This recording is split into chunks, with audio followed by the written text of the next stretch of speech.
Nessa altura aí que Freud aí começou a sistematizar a psicanálise, foi aí que a psicanálise nasceu, ele viu que, por mais que ele fizesse essa hipnose e trouxesse aí para os pacientes soltarem esses traumas, esses sintomas às vezes voltavam, então não estava resolvendo. E que, embora resolvesse muitos, o método da fala, né, da fala livre, que esse é o terceiro, falar, associação livre de palavras, esse método funcionava tanto ou até mais do que a hipnose. Então, quando Freud inicia a psicanálise, ele inaugurou lá a psicanálise, ele separou e deixou a hipnose para trás. Então, essa pegadinha tá exatamente aqui, ó. A psicanálise usa a hipnose? Não. Porque quando Freud começou com a psicanálise, ele encerrou o método da hipnose, que ele passou a usar o método da associação livre. Porém, a hipnose, ela é uma técnica, vamos falar assim, de tratamento. Então, alguns psicanalistas podem optar, que nem a Clarissa está fazendo um curso à parte, né? Acho que é de hipnose, e às vezes vai agregar ali no tratamento, né? Então, é nesse sentido. A psicanálise em si não usa a hipnose, mas isso não quer dizer que não tenham, às vezes, técnicas voltadas a tipos de hipnose que podem ser aplicadas, ok? Deu para entender essa pegadinha? Então, vai ter a ver, né, com o contexto ali, a especialização, né, a visão aí do que você quer chegar com essa hipnose. Então, a hipnose, hoje em dia, inclusive, ela não é mais igual àquele método que era lá de 1800, né? Hoje a gente tem outros métodos com outros objetivos, mas a psicanálise em si, ela vai visar um tratamento com base nessa cura das palavras. Bom, é um mito, né, para a gente desconstruir no sentido de esclarecer as coisas, porque até muitas pessoas às vezes não sabem o que é hipnose.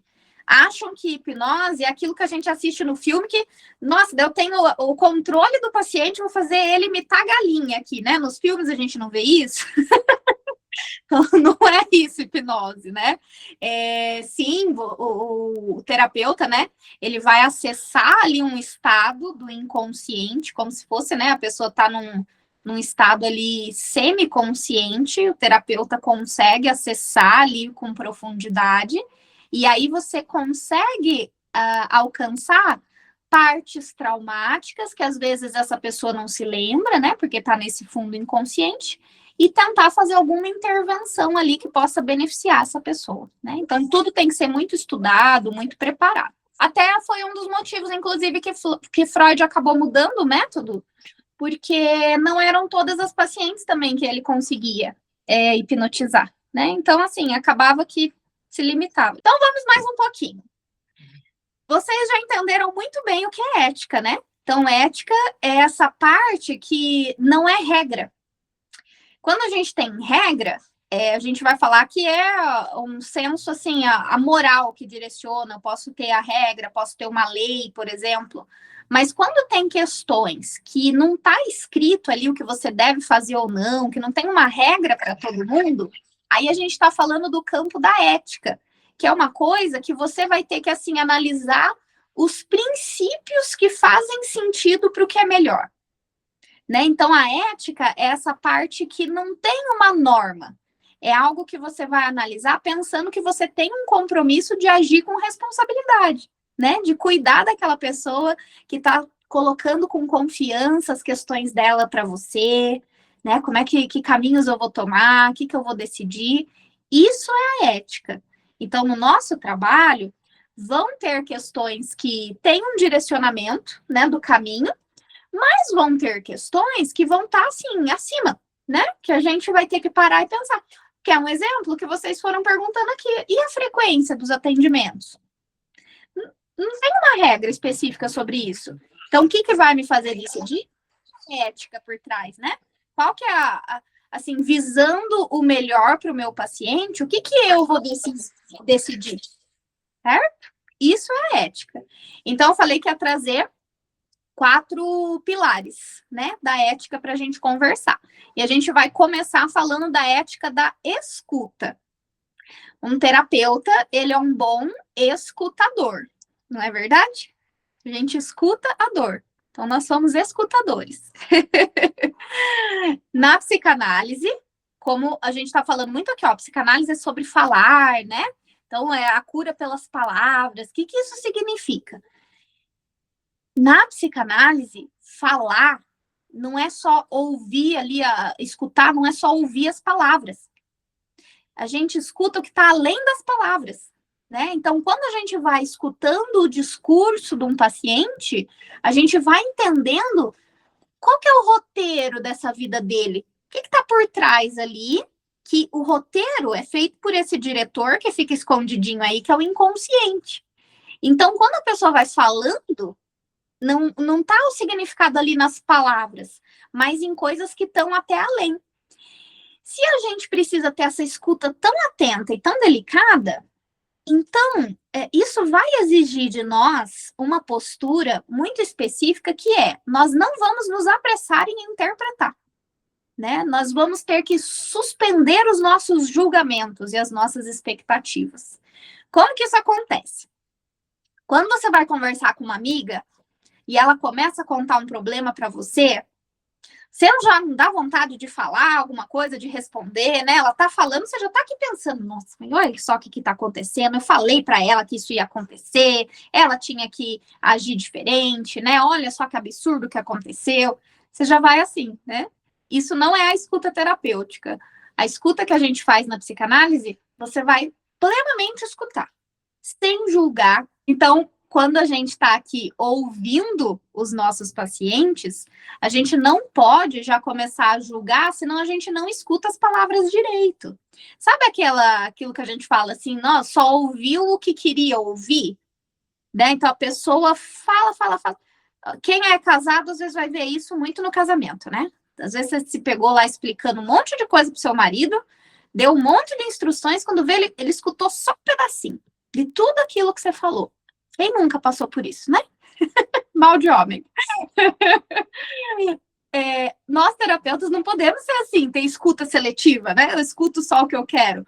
E aí que eu falo do ponto cego, que isso aqui pega, né? Porque se eu tô com um ponto cego, por exemplo, tô vivendo uma situação aqui na minha vida, mal resolvida. E aí vem a Kika, começa a me contar e, nossa, falou uma coisa parecida com o que eu tô vivendo. Aí eu começo a ver ela com o meu ponto de vista. Eu tô interpretando o que ela tá me falando, pensando aqui nos meus sentimentos. Não posso, porque daí eu perco quem é a Kika de verdade e começo a enxergar a Thaís na vida da Kika, e às vezes não é a mesma história, não tem o mesmo sentido, não tem nada a ver uma coisa com a outra, para ela tem outro significado, né? Então eu preciso suspender o meu julgamento para eu deixar ela aparecer de verdade com quem ela é. Bonito falar, difícil fazer, gente. Isso aqui no começo é suado. Depois a gente fica mais tranquilo, né? Mas no começo é suado, né? A gente tem a tendência de já interpretar. Alguém falou alguma coisa, eu vou caçar aqui memórias do que eu já passei para eu tentar interpretar aquela pessoa. Não pode. O que a gente tem de experiência pode ser uma referência, mas não é base de interpretação. Né? Isso que eu quero ensinar vocês, inclusive. A gente pode aprender muito com o que a gente com o que a gente passa, inclusive isso vai nos fazer ser um terapeuta com um estilo próprio, né? Não quero que todo mundo seja igual aqui um no outro, não. Né? Cada um tem as suas capacidades e você vai entender essas capacidades e habilidades diante da sua história. Mas a gente tem que ter esse controle, né, de que eu não posso me colocar ali na outra pessoa. Por isso que tem que, suspender. Chegou a pessoa aqui, é como se fosse uma nuvenzinha, os seus problemas, você põe aqui, para cima da sua cabeça, ficou lá no céu, sua vida fica para lá. É interessante, eu estava até num atendimento agora à tarde, e a paciente comentou, assim, a gente deu risada, e falei, olha só como é que o paciente não fica sabendo das coisas do terapeuta, né? No último ano, eu passei por muitas mudanças, assim, muito radicais. Eu me separei e mudei de cidade, basicamente, de todas as mudanças que aconteceram, né? E essa paciente que está comigo há um ano, né? É que ela voltou, ela era de antes, aí ela voltou, tá 1 ano agora nessa última etapa, né? Eu fui falar hoje que a gente entrou num certo assunto, assim, ela ficou assim, nossa, como assim? Eu nem sabia. E aí eu comentei, né? Porque aqui é sobre você. E ela falou assim, mas como que você conseguia atender? Nem parecia, né, que você estava passando por essas questões. E aí eu falei para ela exatamente isso que eu falei aqui para vocês, né? É porque quando a gente está aqui com o paciente, eu esqueço de mim, né? Até foi uma coisa que me ajudou, porque enquanto eu estava ali atendendo os pacientes, mesmo nesse período difícil, eu ficava lá para trás, né, nessa nuvem suspensa, e era sobre a pessoa. Então, isso que vocês têm que ter essa postura ética, né? De não é sobre mim, é sobre aquela pessoa que está ali. E por que que a gente faz isso? Qual que é a ética da psicanálise com respeito a isso aqui? É porque o terapeuta escuta para permitir que o sujeito se escute. Quando eu falo, eu me escuto. Então, o paciente vem na psicanálise para falar, para que ele se escute. É por isso que esse uso de van, vocês sabiam? Vocês acham que é para descansar? Ou para fazer bonito? Não é. O divã, ele é uma ferramenta para tirar o paciente dos olhos do terapeuta, deitar ele lá e ele vai olhar para quê? Para ele mesmo. Ele vai falar para ele. Eu não preciso mais ficar falando aqui, ó, tô olhando, tô pegando a Kika de exemplo aqui para Cristo hoje, viu, Kika? Porque eu tô vendo aquele sua telinha que tá primeiro para mim. Então, imagina que eu tô fazendo a sessão aqui com a Kika, eu tô olhando para ela, né? Então, à medida que eu vou falando, eu fico lendo ali a reação que ela tá tendo no que eu tô contando, né? Então, o paciente faz isso. Quando a gente atinge um nível com o paciente que ele já consegue falar e não esperar com tanta expectativa como que o terapeuta vai reagir, é a hora de deitar no divã. Então, eu tiro o olhar do terapeuta, porque agora eu vou falar para mim mesmo. Não vou ficar com expectativa do olhar de outra pessoa. Só tô adiantando a curiosidade aqui do divã, tá bom? Deixa eu ver a perguntinha aqui. O psicanalista também é chamado de analista? Sim. Já esclarecendo esses termos, né? Então, psicanálise foi o nome que Freud deu a esse novo método, essa nova teoria que ele organizou, né? Vamos falar, ele inventou, ele organizou. E aí, quem faz esse tipo de tratamento é chamado não só de paciente, às vezes a gente fala de analisando, porque é uma pessoa que faz análise. Então, o tratamento, né, ao invés da gente falar terapia, fala análise. E o psicanalista, ele é chamado de analista, né, que é aquele que faz a análise. Então, a gente tem o que faz a análise, que é o analista, o que recebe a análise, que é o analisando, e a análise, né, que é o trabalho. Entendido? Esclarecido? Vamos lá, olha, eu tô falando aqui e estamos no primeiro pilarzinho aqui, tem mais 3. Agora, o segundo é a ética do limite. Como que a gente pensa nos limites? E aqui eu vou puxar para aquilo que a gente estava comentando ali atrás, até da gente pensar no limite do relacionamento com o paciente. Quando alguém chega até nós, essa pessoa está sofrendo. E quando a pessoa está sofrendo, ela vai despertar na gente algo sentimental, né? Então, às vezes a gente escuta alguém sofrendo, a gente tem a vontade, assim, nossa, dá vontade de salvar essa pessoa. Nossa, deu vontade de eu ir lá bater na cara desse fulano que fez isso aqui passar por isso. Ou a gente tem vontade, às vezes, de proteger, de acolher. Nossa, tem paciente que às vezes você quer pegar, guardar numa caixinha assim, levar junto com você. Isso tudo, a gente, muito espertas, vamos usar como material de interpretação clínica, tá bom? Por quê? Porque na psicanálise, o que o paciente faz a gente sentir diz algo sobre ele, tá? Então, ele desperta em você algo que o inconsciente dele faz com que ele, na forma como age, na forma como ele se porta, desperte isso nas pessoas. Então, assim, ele tá trazendo ali para a relação entre vocês o cenário da vida dele, tá? Isso em psicanálise se chama transferência. Então, esse vínculo que tem entre o paciente e o terapeuta É um vínculo onde o paciente ele vai projetar o cenário da vida dele, né? Imagina um projetor mesmo, né? Daqueles que você coloca, né? Os slides, assim, ele projeta na parede, né? Ou no cinema, não sei se é assim hoje em dia, né? Antigamente usava o projetor no cinema, né? Também.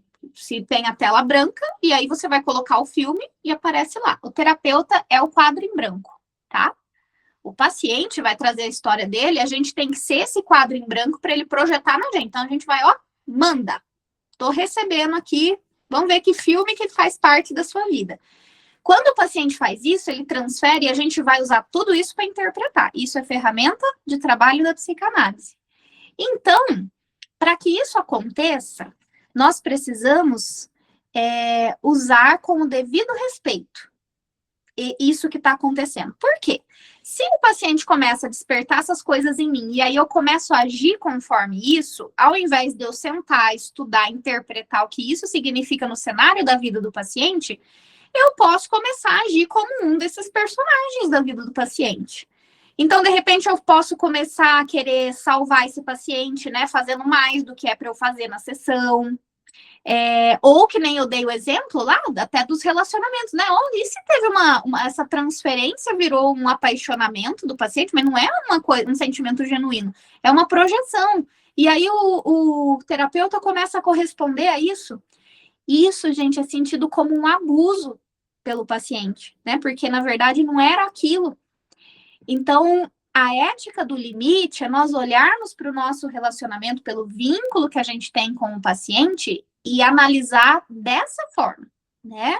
O que é a nossa relação, o que o paciente desperta em mim, que eu não posso me movimentar, eu tenho que ter um limite, porque senão eu vou acabar assumindo uma responsabilidade que, na verdade, é do paciente. Eu não sou responsável por salvar o paciente, eu sou responsável por fortalecer para que ele consiga, né, se posicionar e se salvar. Esse é o nosso papel. Por isso que nós somos o quadro em branco, né? Então, a gente precisa ter esses limites esclarecidos para que a gente volte, né, pro paciente essa responsabilidade pela própria vida. Tanto que tem uma frase muito famosa de Freud, vocês sempre vão ver por aí, às vezes, nos compartilhamentos da vida, né? Que é uma pergunta genial. Freud colocou assim, qual é a sua responsabilidade na desordem da qual você se queixa?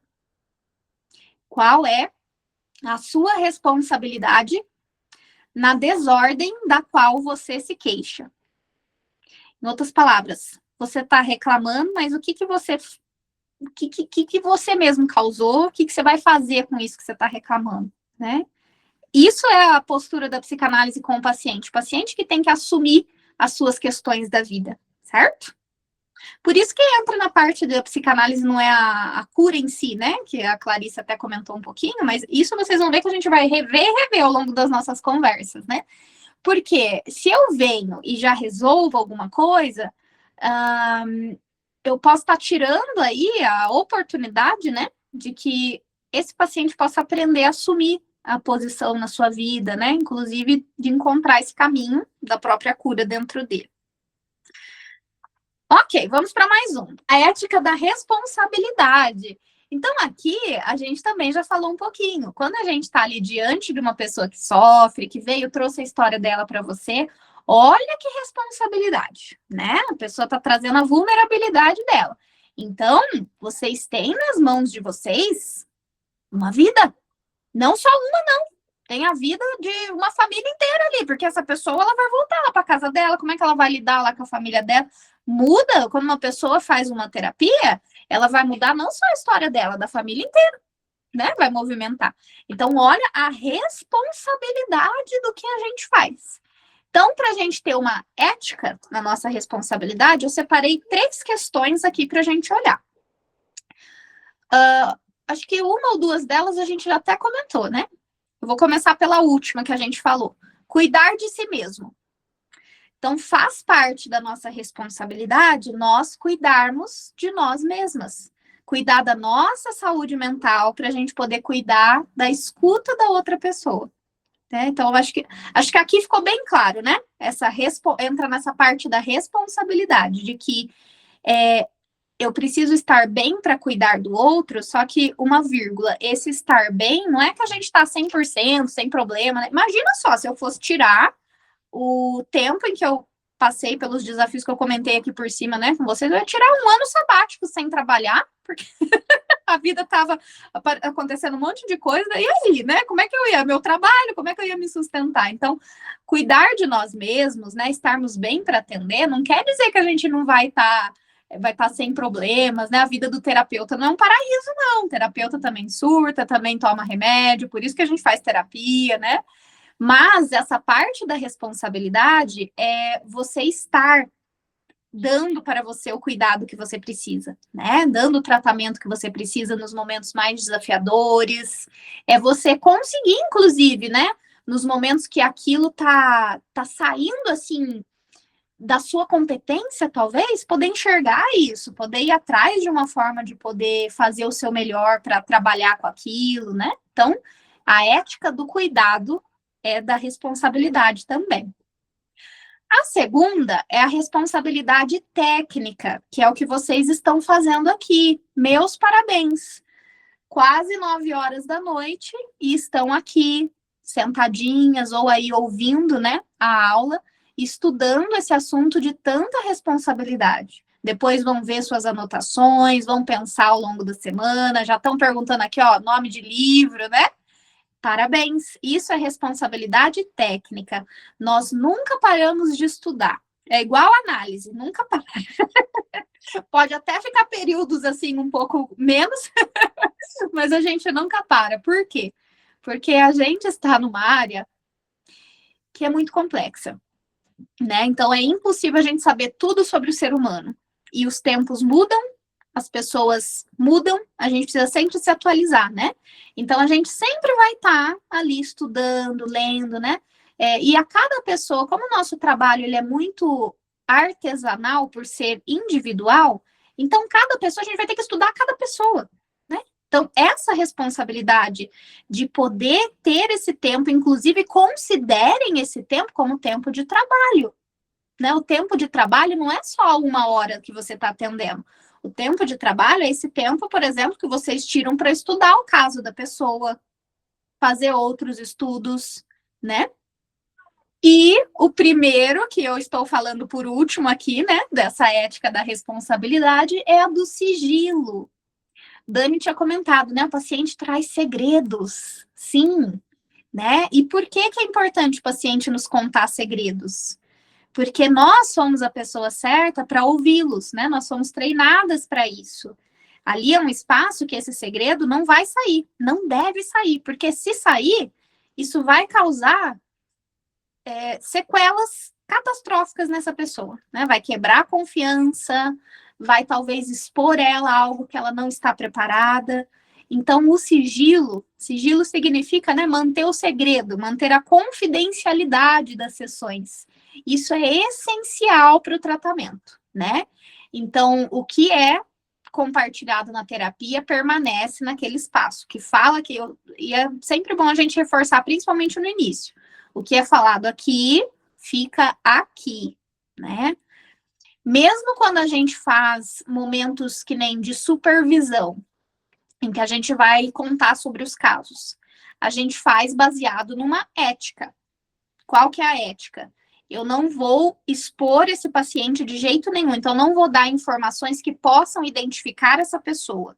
E a gente está num ambiente também protegido de trocas profissionais. Então, quando a gente faz uma supervisão, a gente tem a responsabilidade, a ética entre nós, que nós estamos discutindo ali, analisando um caso, mas que vai ficar ali também e não vai ser identificado o nome dessa pessoa, né? Para que, mesmo sendo os profissionais, isso não vai ser identificado ali, tá bom? E a Verônica comentou um ponto muito importante, né? Que essa questão até vai ser reforçada com vocês nas outras aulas, que a gente, às vezes, tem situações que vai exigir uma ética, a gente pensar na situação, que é de quebrar o sigilo. Quando que a gente quebra o sigilo? Basicamente, quando existem situações em que você manter vai trazer mais prejuízo, né? Então, você vai colocar na balança. que situação aqui eu vou pesar, né? Porque vai comprometer mais. Então, por exemplo, uma situação de risco à vida, seja do próprio paciente, ou às vezes até a terceiros, às vezes é uma situação que a gente não pode correr esse risco. Vai precisar acionar, talvez, né, essa quebra do sigilo, seja para acionar uma rede de apoio, né, que possa vir ajudar no caso. Às vezes pode envolver até uma denúncia, né? Então, no caso, ó, risco à vida a mim, uma questão de suicídio. Às vezes, se isso não está conseguindo ser trabalhado somente ali com o paciente, esse risco está muito alto e está aumentando, a gente vai precisar acionar uma rede externa, né, de apoio, seja de familiar, pessoas de confiança, a gente vai trabalhar isso para que o paciente possa ser preservado. Ou, né, uma situação de risco a outras pessoas, uma situação ali de violência, né, ou algo, às vezes, até que já aconteceu, e a gente tem uma responsabilidade que está acima desse vínculo com o paciente, que é uma responsabilidade até legal, né? É crime se você souber que houve um abuso, né, uma violência, um assassinato e você não relatar. Então, são casos aí extremos de quebra de sigilo, né? Então, isso envolve uma ética. E para a gente finalizar esses pilares éticos, né, tem uma ética muito, muito específica da psicanálise, que é a ética do desejo. O que é desejo? Desejo, quando a gente fala aqui, ó, no dia a dia, antes da gente estudar psicanálise, a gente encara desejo como vontade, né? Querer, eu tô com desejo do bolo de chocolate, né? Então, eu quero o bolo de chocolate. Na psicanálise, desejo não é tão simples assim. E esse termo aqui já vem de um psicanalista que ele veio bem depois de Freud, né? E que ele fala dessa questão da interpretação do desejo, não como a vontade, mas como uma força que orienta a pessoa.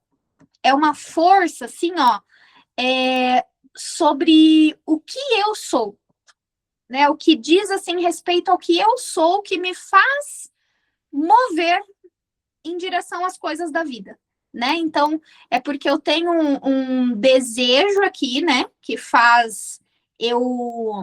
me orienta, né? Sobre quem eu sou, que vai me direcionar. Olha como é abstrato. Vou dar um exemplo aqui, ó. Vocês estão aqui estudando psicanálise.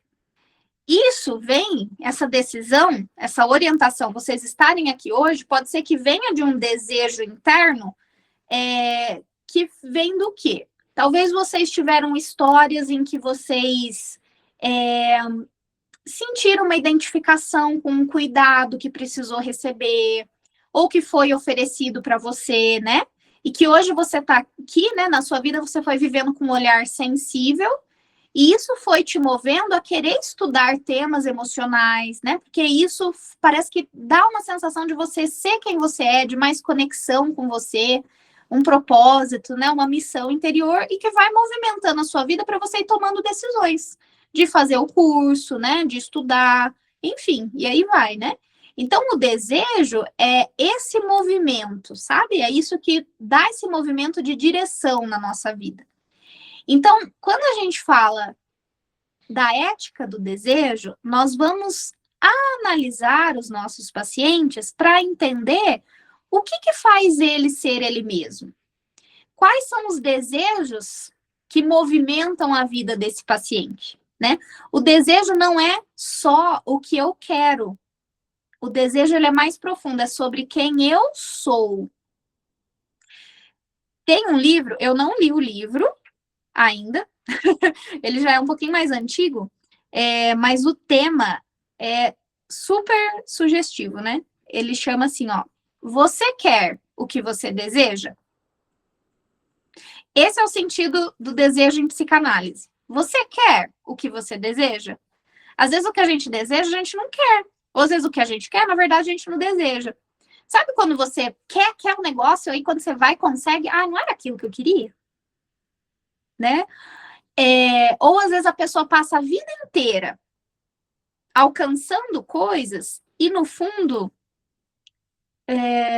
ela sente assim uma desconexão, né? Como se não fizesse sentido. Às vezes ela tá numa carreira, mas que não faz sentido para ela, né? Então a vida movimenta para um lado, mas na verdade ela não se vê naquilo ali. Isso é o que a gente fala do desejo. Tem algo por trás ali sobre quem essa pessoa é, né? Então, nós, enquanto terapeutas, nós vamos olhar para os nossos pacientes para entender o que faz deles serem eles mesmos e ajudar eles a descobrirem isso, porque as pessoas chegam até nós sem saber isso. Para isso que a psicanálise serve, né? Porque as pessoas pensam que acham, né, que sabem o que querem, mas chegam perdidas. Então é isso que a gente acessa. E a nossa ética, então, é ajudar a pessoa. Lacan tem essa frase que fala: não ceder do próprio desejo. Quer dizer, eu não posso abandonar o meu próprio desejo, né? Abandonar quem eu sou, aquilo que faz parte da minha essência. Na psicanálise, a gente vai colocar isso, que a pessoa é de verdade, como algo digno. As pessoas chegam até a gente com máscaras, porque elas fazem o que espera delas, né? Elas são o que se espera delas. Nós, psicanalistas, nós vamos tirar essa máscara, falar, não precisa ser assim aqui comigo. Você pode ser quem você é. Você odeia seu chefe, quer matar ele? Aqui você pode ser essa pessoa falando comigo. Não precisa fingir que você ama, não sei o quê, né? Então, aqui você vai ser você mesmo. A gente vai se aproximar do seu desejo, de quem você é. Porque quando a gente se aproxima, a gente descobre, e aí você pode tomar decisão, né? Porque daí tem desejos que a gente vai olhar que eles são horríveis, a gente vai ter que tomar decisão de não segui-los, ou não. Outros são aquilo que vai nos conectar com quem a gente é de verdade e nos fazer mais felizes. Isso é lindo na psicanálise, porque a gente não coloca todo mundo num baldão e sai todo mundo igual, né?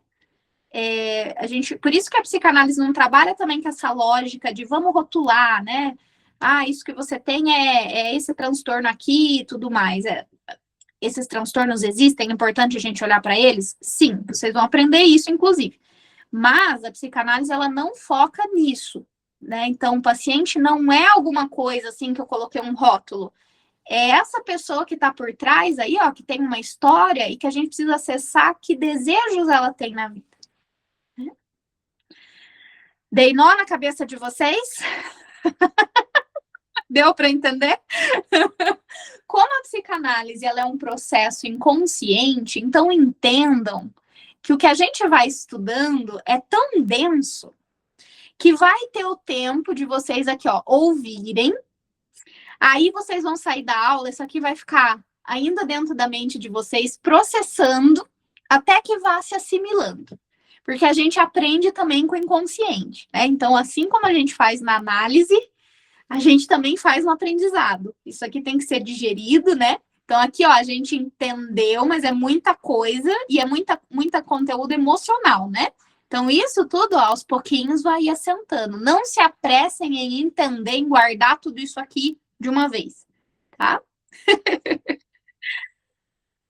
E finalizando nossa aula de hoje, eu concluo o seguinte: na psicanálise, ética não é apenas seguir regras. É lembrar que diante de nós está sempre um ser humano na sua forma mais vulnerável. O que trago para a imagem que eu mandei lá no grupo de vocês, né? Esse querido aqui é o Jung. Jung, não sei se todas estão, sabem, né? Já ouviram falar? Eu acho que sim, porque ele é muito conhecido, assim, quase como Freud, né? Sempre fala de Freud, Jung. E ele tem uma frase que a gente vê muito também na internet. Uma frase assim, ó. Domine todas as teorias, conheça todas as técnicas, mas quando estiver na frente de uma alma humana, seja apenas outra alma humana. Vocês já ouviram essa frase? Eu descobri que Jung não falou ela assim, com todas as letras. Mas ele falou essa daqui, que tá escrito, e, assim, na internet foi, né? Quem conta um conto, aumenta... Quem conta um conto, aumenta um ponto, né? Telefone sem fio. Aí fizeram essa outra frase. Mas a frase original é essa aqui, ó. Aprenda suas teorias o melhor que puder, mas deixe-as de lado quando tocar o milagre da alma viva. Que coisa linda, né? Então, quando a gente fala da ética, a gente vai, acima de tudo, lembrar que na nossa frente é outro ser humano, né? Então, não adianta eu aprender no livro ali que eu tenho que interpretar, que eu tenho que descobrir isso aqui, fazer isso aqui, mas às vezes a pessoa tá despertando ali na gente, ela vai precisar de um caminho que eu vou tomar a decisão ali do que fazer quando eu estiver com ela, né? Então, a gente precisa ter essa sensibilidade desenvolvida com uma ética que respeite a dignidade dessas pessoas, né? A dignidade do sofrimento de cada um. A Dani comentou, estava tendo a exposição do Jung, exatamente, aqui em São Paulo. Eu acho que ainda tá, preciso ver, Dani, até março eles prorrogaram. Eu não cheguei aí, estava com vontade de ir, mas acho que é no Museu de Imagem e Som, ou é no MASP, não sei, que estava tendo uma exposição do Jung. Para fechar o nosso ciclo de curiosidades e mitos da psicanálise, faço o último quiz aqui com vocês. Jung, ele é psicanalista ou não? Sim ou não?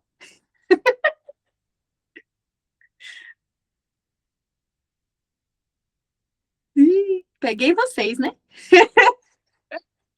Ó, quem já sabe falou aqui que não.